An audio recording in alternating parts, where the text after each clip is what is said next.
let's explore what I often call the non-doership trap. Now, this is usually because there's a misunderstanding with non-doership, and this happens when the mind is trying to grasp what non-doership is. That's when it's conceptual, not experiential. It's very prevalent in the spiritual community, this non-doership trap, which typically happens post-realization. There's a sort of belief that poses being as the opposite of doing. And it sees them in opposition. That you can't be being if you are doing. So it equates being with sitting in silence, being still, and something like doing the dishes, mopping the floor, washing the car, driving the kids to school, going to work. Well, that's doing. And because it sees it as opposition, this is how the mind functions. It's either this or that, this duality. It fails to recognize the unity of doing and being, that they're actually not opposites. You could say they're two sides of the same coin. And when one simply shifts from doing to being, I was a doer, but now I understand non-doership. Now I'm not a doer. This type of misunderstanding then sees non-doership as stop doing. That's what it believes non-doership is. Non-doership means I'm not the doer, and therefore I stop doing. So those things like driving the kids to school, washing the car, doing dishes, cooking meals, mopping floors, all that stuff, well, it stops happening because I'm not the doer. And that's the misunderstanding. Non-doership does not equal passivity. Non-doership is about presence, not passivity. So the doing still happens. And that doing is actually arising out of being. The doing is being in motion. And you see that if one simply camps out here in this post-realization phase and stopped doing, then one fails to integrate. They don't integrate the being into everyday life. And this is extremely obvious for one who has integrated, because one who has integrated lives the wholeness, the completeness, the fullness of life, where there is no opposition. Oh, I have to simply sit still and be silent for 4 hours of meditation, and then I can make time for feeding the body and taking a shower. It's not like that. When there's the complete integration, and you see that these daily actions, you're being just as much as you're doing. Right now I'm being. It may look like I'm shooting a video and walking in the park, but this is being, and it's also doing. So what is really the subtle nuance that can only be experienced, it can't be understood conceptually, is that the actions still arise, but there's no actor. And because there's no actor, there's no resistance to those actions. So there's simply the flow of life without resistance. And you see, this is full expression. This is embodiment. This is the integration that I'm speaking of, which is required post-realization. And when there isn't that integration, then one simply camps out at this realization phase, because that's really what it is. It's a phase that then one needs to integrate in order to embody and express that which was realized. I'm trying to do this button up. And when one isn't integrated, then you see what still arises as struggles is the human experience. Now, the struggles are not synonymous with challenges. There's always going to be challenges in life. It's not like, oh, you've had the realization and now all of a sudden challenges come to an end. No. There's just no resistance to those challenges. And when there's no resistance to the challenges, they're embraced fully. And when they're embraced fully, you actually don't see them as challenges anymore. You see them as opportunities. You see them as possibilities. There's no growth without challenges. So you actually experience more growth. But when we close or conclude after realization, then what we do is we actually bypass the integration by not continuing to,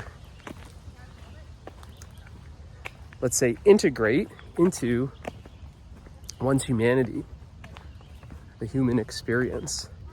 Because this realization is, it's not just simply something to be realized, right? The truth is not just to be realized, it's to be lived. And to live that is to integrate that realization into every aspect of your life so that you can embody and express truth in all areas of life. You bring that truth to your family as a mother, as a father. You bring it into your business as a leader. You bring it into your artwork. It's all different areas of life. You integrate this, and then there's no separation between the truth that you've realized and daily life. It's not like you're trying to escape daily life, to sit still and be silent in meditation. And you're actually experiencing meditation as life. You're experiencing that life is meditation. So there's no separation. There's nothing to escape or avoid. And when we camp in this phase of the journey, which many stop here, and we don't keep going, then it's a bypass, it's an avoidance. We're seeking to escape life, and we're not embracing life. We're avoiding the human experience. often very alienated, detached, dissociated. It's sort of a life denial. There's nobody here, there's nothing to do, it's all just happening. Meanwhile, one still complains of their relationship with their wife or husband. They're still bitching and complaining about money problems. They're easily triggered by friends. The list goes on. But those are signs and symptoms of lack of integration. And they only get louder, calling for more awareness, calling for you to meet those challenges, to bring presence to those challenges, to bring the light of awareness to those shadows that still remain. And this is where the work of embodiment begins. This is where, in order for there to be transformation in your life, there needs to be integration. Without integrating that truth that you've realized, it just remains a realization. Realization without integration equals zero transformation. So if you really want to transform your life, then it requires you to integrate that truth into all areas of life. And you see, that doesn't happen when you're sitting on the couch passively watching life as an observer, as a witness. It requires your full participation to live fully. So there's this time after that realization, it's this post-realization stage, as I mentioned, that life starts calling you back, sort of say. It's like the relative world. Because you'll see, you'll have responsibilities. You'll be required to re-engage in the relative world somehow. Perhaps you're running out of money. Perhaps, I don't know, your mom and dad sell your home. You're no longer able to live in their basement.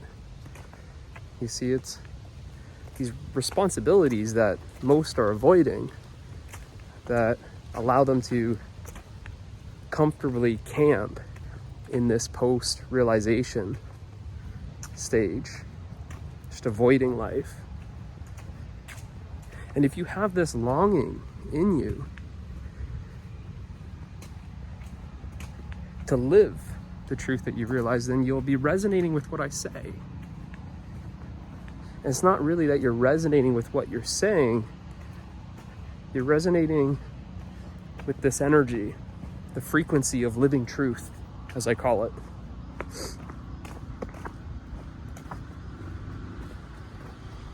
And you'll be recognizing that, yes, that's what